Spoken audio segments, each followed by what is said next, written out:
as well. And I know you're excited about our guest today. Thanks again, David, for stopping by. Yeah, I'm so excited to hear about the new book, Running Mates. And I wrote my first fiction book last year, so I'm really love the idea. I mean, I guess it might be easier for you because you're a female. So my protagonist also was a woman, and it was a little tougher for me. Yes, yes. So Emily Locker joins the show, author of Running Mates. Emily, thanks for stopping by. How did you come up with the idea for the book? Kind of give us the reason why. Okay, so it's actually a very unusual way to find inspiration for a YA romance novel, but I'd wanted to be a published author for a very long time. And the feedback I was getting was you need a really good hook.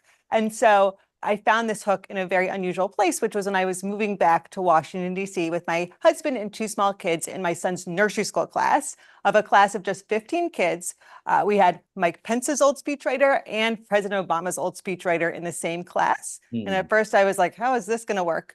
But by the end of the year, through birthday parties and parent events and family events, everyone got along very well. And I was like, there's my idea, Romeo and Juliet for the modern time. Wow. I mean, that's so we'll have to get you back to your background, but go ahead, David, with your first question. Yeah, yeah. So let's about your background. Your background is in psychotherapy, right? So you kind of knew the dynamics as you're watching these children earlier.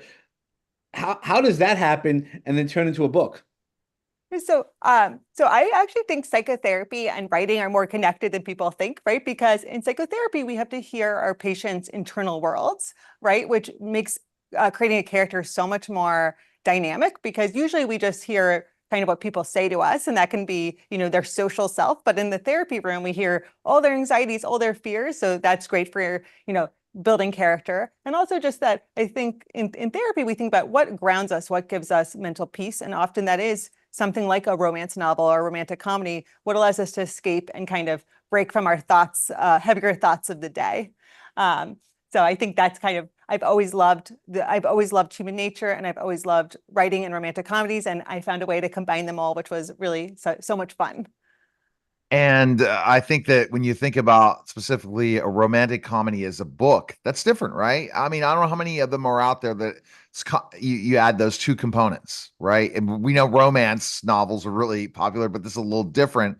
Romance with comedy. I've just, again, a rom-com for books. I mean, are there a lot of those out there? I think there's a big genre. They're just called different things, right? So I think a lot of the times in a romance, so there's romances that are more what we call steamy, right? Which really Right. focus more on the steam. They have five chili peppers next to them. And then there's the romantic comedies, which I think is something that indicates to the reader that, we are going to take you to a place that is fun, that is romantic, but we're going to keep it light. And if you think about it, there's nothing more awkward than falling in love. We have so much experience in other parts. We have so much experience being a kid, being a friend, but there's very few times we really have experienced dating or falling in love. And I think some of our most awkward encounters happen from that. And the key to awkwardness is to having a sense of humor. So I think that's kind of the appeal of it. Yeah, and your book takes place as teenagers. So not only there's that awkward love that we all understand, but it's also moving together. But it's also, going diving into your book a little bit, it is talking about the political environment, which we all probably need that little rom-com idea of it because we can then have those conversations. Having those conversations are really powerful. How'd you kind of weave that story? So, I think it was really challenging, especially for the youth. The youth is so passionate about what's happening now, as they should be. It affects them more than anybody. And, I think we are in a more politicized world than ever before. You see, especially with social media and people posting their views and digesting information so quickly. And in my book, in Running Mates, it's set in a fictional town in North Carolina where because there's a research hospital and a university, but it's in the South, half the town, the east side, is liberal, and the other half, the north side, is conservative. And usually these sides really keep to themselves. But in this book, I explore how two people who, even though they grew up in the same town, in the same small school, never had much to do with each other until they ended up in a running club together. And they find all the things they do have in common, and fall in love. But it's really about what spaces allow us to be with people who think differently. I think we are in less and less of those spaces, and how important it is to be face to face with people, just like my nursery school experience, or for Anna and Gabe's case, like this running club, that allow us to be with people as parents, as athletes, and not just as political views, and how much unity that can bring. And I think that I find this very, very fascinating. The fact that we need to figure out, even if we have different political views, how we can get along. Like, I interview all different types of people on my show, especially from celebrities to also people that have conservative leanings. And ultimately, at the end of the day, I say, well, how can you have that person on your show? Well, it's because I'm a journalist and I want to provide both sides. I want fair and balance. We want people all have an opportunity to have their say. And it's too bad that we have an environment where we can't get along, conservatives and liberals, and or even in the center. Anyone has a different political view or different view. Why can't we get along, regardless of our beliefs? Absolutely. And I think the work is such a great example because when they're a guest on your show, you're hosting them. And I think that right away puts us in a more empathetic framework where we aren't just there to challenge them, but we're there to make them feel comfortable and to hear them out. And I think these are the environments we need more of. So we are forced to listen, not feel afraid. We don't have to agree with what someone's saying to listen. And I think that's where people get confused. Listening is not agreeing, and it's okay to listen without agreeing. Right. And also I've been talking to my daughters about the stigmas, right? So I said to one of my daughters, I go, You're very liberal way of thinking. And she automatically took it to the political part. And I go, that has nothing to do with political. I go, liberal is, we're understanding of people. We listen to what they say and find the safe spaces like that running club. Absolutely. And I think a parent-child relationship is so interesting because I think before we got so politicized, there was nothing more relatable than a kid coming home with radical ideas or a radical way of doing things, dating, and the parent had to kind of adjust or understand because that was their child. They want to love them. And I think now when kids come home, there's this extra tension and you go out of your parenting role into this political escape, and that generations have been learning from previous and past generations for so long, and we don't want to take that away from ourselves. It's such a great way to learn and to grow and to be a community. And if you would look and focus on when it was a more Republican leaning country versus Democratic leaning country, ultimately at the end of the day, there's things that change and you have to monitor and adjust in life. And we're all going to have to get along if we want our country to continue to be the greatest country in the world.